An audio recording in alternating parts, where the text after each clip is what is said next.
क्या देखना है, ग्राफ्स देखने ट्रिग्नोमेट्रिक रेशियो के। कैसे, जैसे कि साइन का ग्राफ कुछ इस तरीके का होता है। ठीक है। अब ऐसा क्यों होता है और कॉस का क्या होता है, कहाँ से कहाँ पर होता है, ये सब समझना है। देखो यहाँ पर साइन के ग्राफ की इंपॉर्टेंस बहुत ज़्यादा है। क्यों?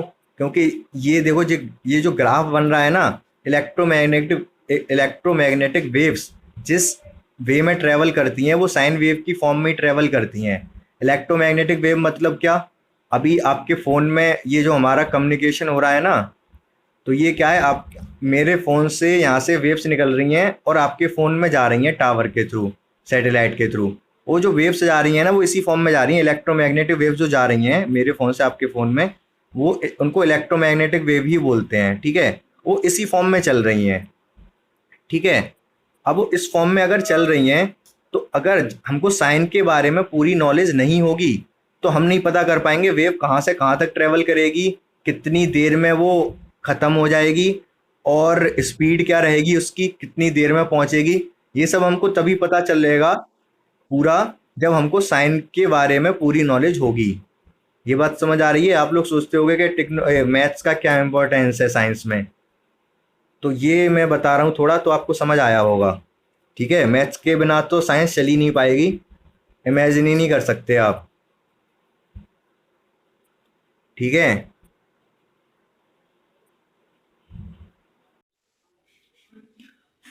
तो अब ग्राफ ऑफ ट्रिग्नोमेट्रिक रेशियो में सबसे पहले हम समझते हैं साइन का ग्राफ। ठीक है। साइन किस तरीके से वेरी करता है और क्या होता है। तो देखो होता क्या है, यहाँ पर मैं एक्सिस ले रहा हूँ, एक्स एक्सिस वाई एक्सिस। अब यहाँ पर ये 0 डिग्री है। ठीक है। देन यहाँ पर मैं ले रहा हूँ पाई/2। पाई/2 कितना, 90। देन पाई, पाई मतलब 180। देन पाई के बाद कितना, 3 पाई/2। 3 पाई/2 मतलब 7, 270 है ना अभी ये। अब आएगा 2 पाई। 2 पाई मतलब 360। तो एक ये सर्किल पूरा कंप्लीट हो गया, चारों क्वाड्रेंट कंप्लीट हो गए। ये फर्स्ट क्वाड्रेंट है, ये सेकंड क्वाड्रेंट है, ये थर्ड वाला है, ये फोर्थ वाला है। यही तो है। जैसे मैं किधर इधर बना के दिखा देता हूँ आपको। ये फर्स्ट क्वाड्रेंट, ये सेकंड क्वाड्रेंट, ये थर्ड क्वाड्रेंट, ये फोर्थ क्वाड्रेंट। इसमें angle 0 to 90, 90 to 180, 180 to 270, 270 to 360। ठीक है। यही तो होता है।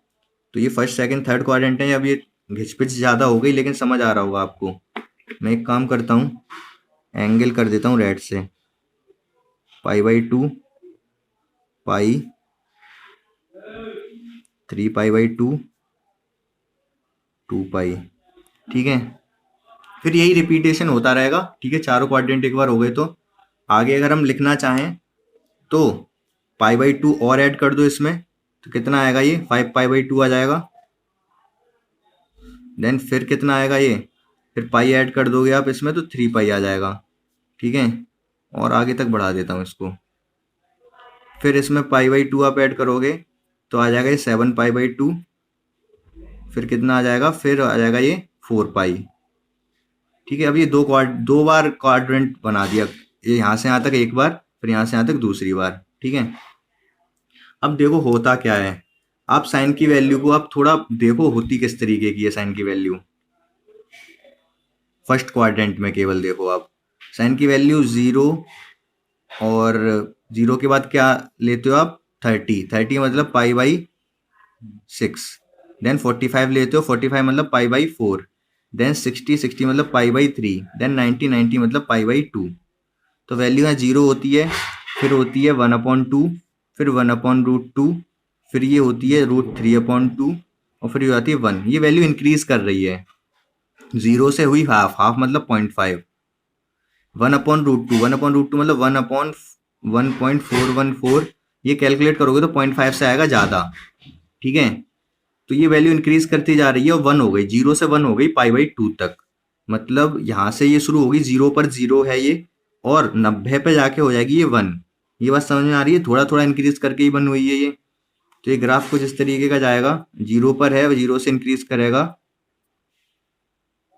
अपॉन जाएगा 90 पर, 1 पर। ये हो गया यहाँ 1। ठीक है।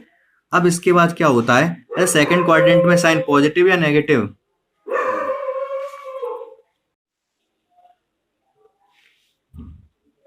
आगे जो आपका एंगल जाएगा 90 हो गया, 90 के बाद मैं 120 लिख लो, फिर 150 लिख लो, 135 और फिर 150, देन 180। तो होता क्या है, फिर यहाँ से वैल्यू चेंज होती है, 180 पे क्या हो जाती है, वापस जाके जीरो हो जाती है। अब मैंने क्या बताया, 150 एग्जैक्टली किसके जैसा होता है, 30 जैसा। ठीक है, 150 की वैल्यू वही होगी जो 30 की है, मतलब हाफ। 135 मतलब 180 से माइनस करोगे इसको तो 45 आएगा, इसकी वैल्यू होगी 1/√2। इसकी 120 180 से माइनस करो 120 को तो 60, इसकी वैल्यू वही होगी जो 60 की होती है, 60 मतलब √3/2। तो अब देखो क्या हो रहा है, 1 से वैल्यू डिक्रीज हुई, फिर डिक्रीज, देन जाके हो गई जीरो ये 180 पे। तो ग्राफ किस तरीके से जाएगा, अब ये यहां से जाके 180 मतलब पाई पे जाके कितना हो जाएगा, ये जीरो हो जाएगा। ठीक है, तो ये तो फर्स्ट और सेकंड क्वाड्रेंट की कहानी हो गई। देन होता क्या है इसके बाद होता है नेगेटिव साइन, सेकंड और थर्ड और फोर्थ में नेगेटिव होता है ना, फर्स्ट सेकंड में पॉजिटिव फिर नेगेटिव। अब होता क्या है, ये मैं यही रिपीटेशन चलता रहता है, तो बताता हूँ, फिर ग्राफ जाएगा नीचे, ये -1 है, यहाँ ये -1 होगा और देन 2 पाई पे जाके फिर जीरो हो जाएगा। ठीक है, तो 270 पे जाके हुआ ये -1, देन 2 पाई पे जाके फिर जीरो। तो ये साइन का ग्राफ बन गया। ठीक है, आगे भी यही रिपीटेशन चलता रहेगा, फिर एक बार ये चारों क्वाड्रेंट में जो है, फिर वापस से आप घूमोगे, यहाँ से आप गए तो यहाँ से जो भी एंगल आया वही वैल्यू रही, फिर देन आप दोबारा घूमोगे तो वही वैल्यू रिपीटेशन होगी, फर्स्ट क्वाड्रेंट में पहुंच जाओगे ना। तो यहाँ से फिर ये +1 होगा यहाँ पर, फिर जीरो होगा, फिर -1 होगा और फिर जीरो हो जाएगा। अगर एंगल नेगेटिव में भी पूछा है तो यही कहानी पीछे चलती रहेगी। नेगेटिव में क्या जाएगा, पहले π/2 है तो -π/2, फिर -π, फिर -3π/2, देन -2π। तो पहले क्या होगा, ये -90 पे होगा ये नेगेटिव, -90 मतलब फोर्थ क्वाड्रेंट।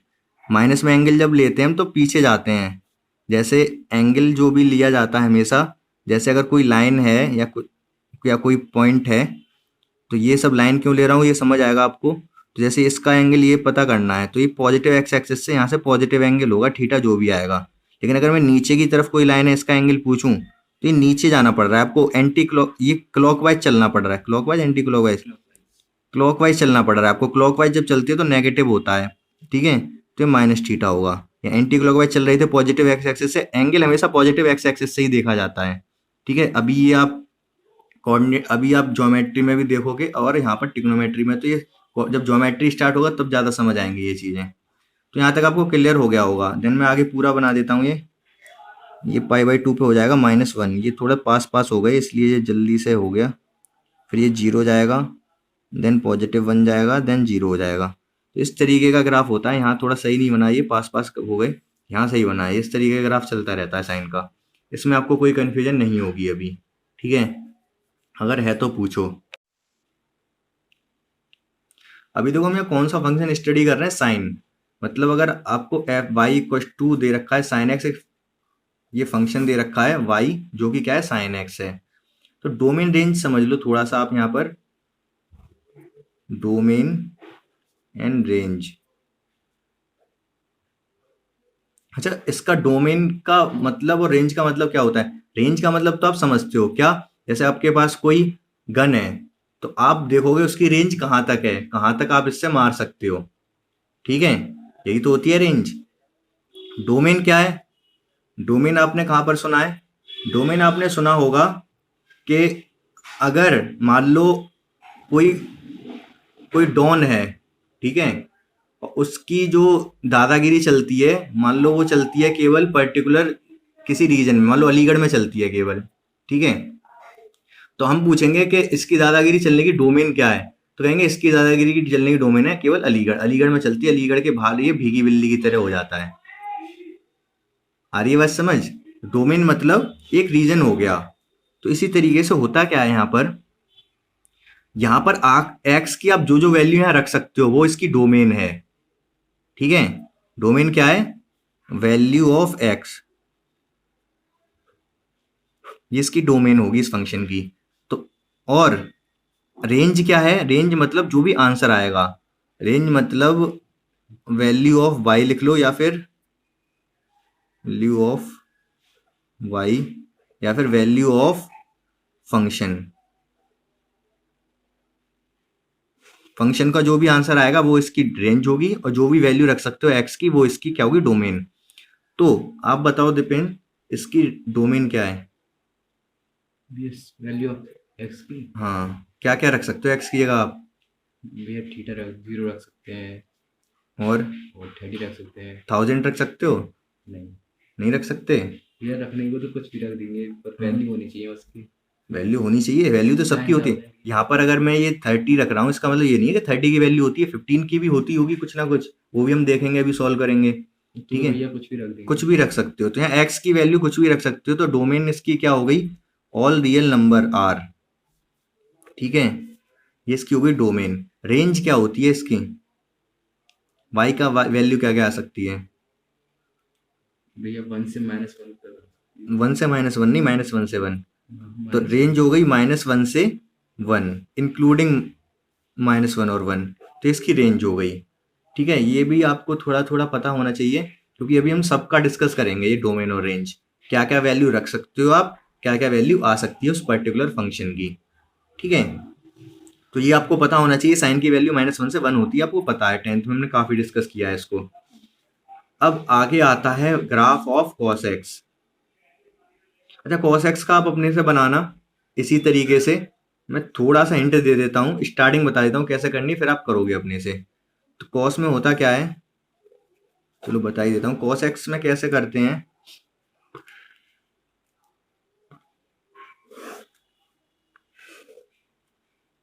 0 π/2 पाई 3π/2 2 पाई, आगे भी लिखना चाहो लिख लो, 5π/2, फिर कितना आएगा? π/2, पाई ऐड के 3 पाई, 7π/2 और 4 पाई, 4 पाई। तो ये है। तो आप बताओ वैल्यू कॉस की क्या क्या होती हैं जल्दी जल्दी से, फिर हम इसको भी बना देंगे। कॉस एक्स की वैल्यू होती है 0 पाई 0 30 लिख दे रहा हूँ, 45 60 90। वैल्यू 0 पे कितनी होती है इसकी? 0 पे 1 होती है, 30 पे √3/2, 1/√2, 1/2, 0। तो 1 से ये 0 हो गई वैल्यू ये कॉस की। 0 पे 1 और 90 पे 0। तो इसी तरीके से ग्राफ भी चलेगा इसका। 0 पे क्या होगी? 1, यहाँ पर 1 है ये, तो 1 रहेगी 0 पे, देन 90 पे हो जाती है 0। ठीक है, फिर ये जाएगा नीचे ग्राफ, पाई पर 180 पे हो जाता है -1, देन 270 पे हो जाता है 0, देन फिर 360 मतलब 0, 360 तो 0 ही होता है, तो फिर 1 हो जाएगा 0। ठीक है, तो इसी तरीके से आगे भी चलेगा, फिर ये और चलता ही जाएगा, कभी रुकेगा नहीं। ठीक है, अभी अभी आप जब फिजिक्स पढ़ोगे तब लीडिंग और लैगिंग का कंसेप्ट पढ़ोगे। तो ये क्या है, बेसिकली लीड कर गया फंक्शन π/2 से। ये तो 0 पे हुआ था, 0 पे 1 था, और ये π/2 पे ही 1 हो गया। तो ये सब बात की बात है, ये 11th या 12th में फिजिक्स में पढ़ोगे आप। तो फिलहाल आपको कॉस का भी क्लियर है। देन अभी हम देख लेते हैं टेन का जल्दी से।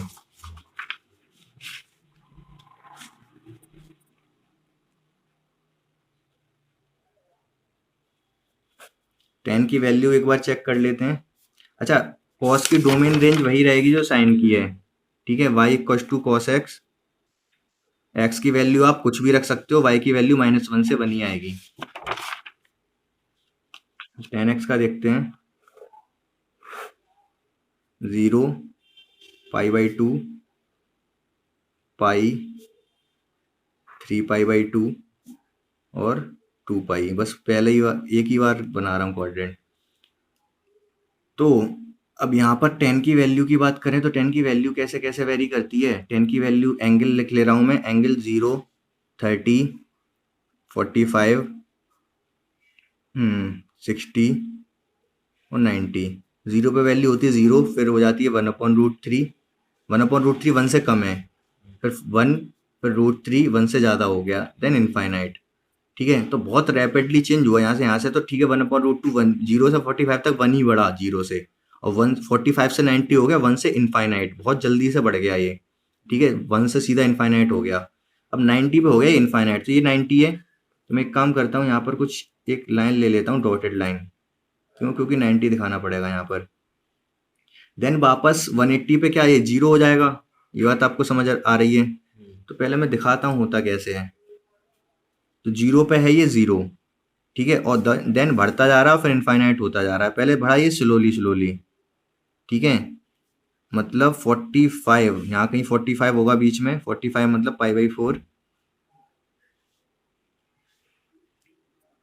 तो मैं 45 पे हो जाएगा ये 1, थोड़ा 1 अगर यहाँ पर ले रहा हूँ मैं, तो यहाँ तक 1 होगा ये। ठीक है, 45 पे हो जाएगा 1, ये वाला नहीं है। फिर देन ये 1 से सीधे होगा इनफाइनाइट, सीधे ये इसको टच करेगा, इस वाली डॉटेड लाइन को, बट इनफाइनाइट पे तो दिखा नहीं सकते, इनफाइनाइट कुछ होता नहीं है क्योंकि। तो मतलब टच नहीं कराएंगे ना? हाँ, टच नहीं कराना है।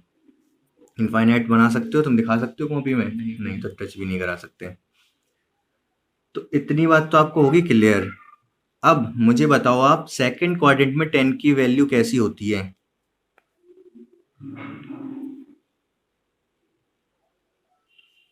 बोलो जल्दी से, पॉजिटिव है नेगेटिव? होती होगी क्या, होती है। सेकंड 10 सेकंड क्वाड्रेंट में होता है नेगेटिव। ठीक है, अब नेगेटिव होता है तो होगा क्या, ये ग्राफ एकदम चेंज होता है, प्लस इनफाइनाइट पे था और माइनस इनफाइनाइट से शुरू होगा। अब 90 से थोड़ा सा आगे क्या माइनस इनफाइनाइट पे जाएगा, फिर देन वैल्यू नेगेटिव आती जाएगी। जैसे अगर मैं यहाँ पर और वैल्यूज की बात करूँ, 90 के बाद मैंने कर लिया 120। अब 120 क्या एग्जैक्टली होता है 60, 180 से माइनस करोगे 120 को तो क्या आएगा 60, और 60 पे वैल्यू होती है √3, बट यहाँ हो जाएगी -√3। ठीक है, देन 135 पे कितनी होगी -1। ठीक है, तो 135 यहाँ कहीं होगा बीच में, ये 90 है, ये 180 है, ये 90 है π/2, और ये 180 है, तो यहाँ कहीं होगा, तो -1 होगा। तो बेसिकली ये माइनस इनफाइनाइट से शुरू होगा फंक्शन और 0 पे चला जाएगा।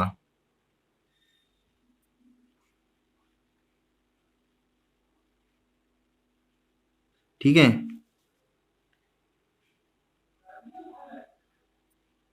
ये हुआ ग्राफ। ठीक है, बहुत अच्छा लग रहा होगा ये आपको देखने में, बनाने में तो मुझे बहुत मजा आ रहा है। अब अब क्या होगा, अब रिपीटेशन होता रहेगा। देन ये फिर फोर्थ क्वाड्रेंट में जाएगा। फोर्थ क्वाड्रेंट में, सॉरी, थर्ड क्वाड्रेंट में 10 की वैल्यू कैसी होती है, पॉजिटिव। थर्ड में पॉजिटिव होती है ना, तो थर्ड मतलब 180 से शुरू होगा। 180 पे वैल्यू हो जाएगी इसकी अगेन 0। यहाँ पर क्या थी इनफाइनाइट, 0, 0 पर 0 थी, तो 180 मतलब 0 मान लो, 180 -0 करना पड़ेगा ना, तो यहाँ वैल्यू हो जाएगी 0। देन फिर 0 से बढ़ना स्टार्ट होगी, 0 हो गई है, दिख रही है आपको यहाँ पर 180 पर। अब यहाँ से बढ़ना स्टार्ट होगी और फिर ये 270 पे पहुंच जाएगी 90 पर।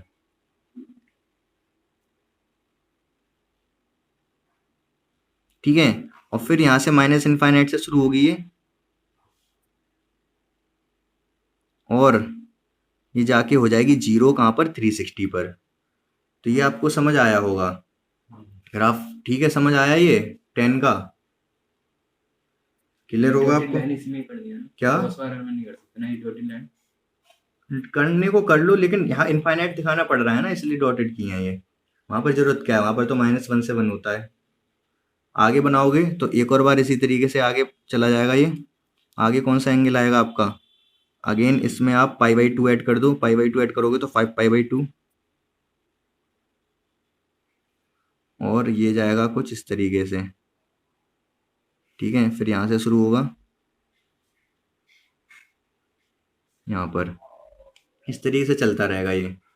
तो फंक्शन क्या है आपका, y = 10x। तो यहाँ पर डोमेन रेंज बता दो मुझे क्या है, डोमेन कितनी होगी? इंटीजर। इंटीजर? हाँ, कुछ माइनस। भी इंटीजर क्या? यहाँ x की वैल्यू केवल इंटीजर रख सकते हो? 1.5 रख दूँ तो मैं? हाँ तो रियल नंबर। Real numbers. कौन बताएगा मुझे इसकी रेंज? कुछ थोड़ा सोचो और कुछ एक्स्ट्रा बताओ जो आप बता सकते हो, क्योंकि इसमें कुछ अलग है। अब मैं देखना चाहता हूँ कि क्या वो आप अलग पहचान पा रहे हो ग्राफ के थ्रू, या फिर समझ पा रहे हो उस चीज को। देखो यहाँ पर है क्या, डोमेन आप करोगे तो रियल नंबर से कुछ भी रख सकते हो एक्स की वैल्यू, लेकिन आप कुछ वैल्यूज नहीं रख पाओगे। कौन सी वैल्यू? ठीक है, वो देखते हैं हम। ये देखो पाई/2 पे हो रहा है 9 इनफाइनाइट, तो इनफाइनाइट एक्चुअली कुछ होता नहीं है। ठीक है, तो आप एग्जैक्ट 10 की एक्स की वैल्यू यहाँ पर 90 नहीं रख पाओगे। आ रही है बात समझ? क्योंकि 90 रखने पे होगा ये इनफाइनाइट। इसी तरीके से आप 3π/2 भी नहीं रख पाओगे, 5π/2 भी नहीं रख पाओगे, क्योंकि इनफाइनाइट हो रहा है। तो यहाँ पर डोमेन क्या है? Real number except π/2, 3π/2, 5π/2, dot dot dot. ठीक है, ये वैल्यूज आप नहीं रख पाओगे, ये आपको समझ आना चाहिए बात। ठीक है, क्लियर है ये? दूसरी तरीके से कहना चाहो आप, r माइनस 2n+1/2 ये वैल्यूज आप नहीं रख पाओगे। वेयर n क्या है? n है आपका 0, n यहाँ पर है 0 1 2 3।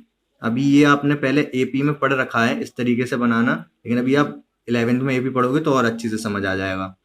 n 0 रखूंगा तो 1/2 पाई। ठीक है, अगर n 1 रखूंगा तो 1 2 जा 2, 2 + 1 3, 3/2 पाई, 3/2 पाई। तो एक हमने ये पूरा लिखने की बजाय हमने शॉर्ट में लिख दिया ये n 2n+1/2 पाई। n की वैल्यू क्या है? 0 1 2 3, कुछ भी रख लो। ये बात आपको समझ आ जानी चाहिए, नहीं है तो भी पूछ लेना। डोमेन हो गई इसकी ये। अभी फिलहाल अब इस पे ज्यादा ध्यान मत दो, इस पे ध्यान दो। r है ऑल रियल नंबर एक्सेप्ट ये वाली वैल्यूज। अच्छा, रेंज क्या होगी इसकी? 0 से क्या क्या वैल्यू मिल सकती है आपको यहाँ y की?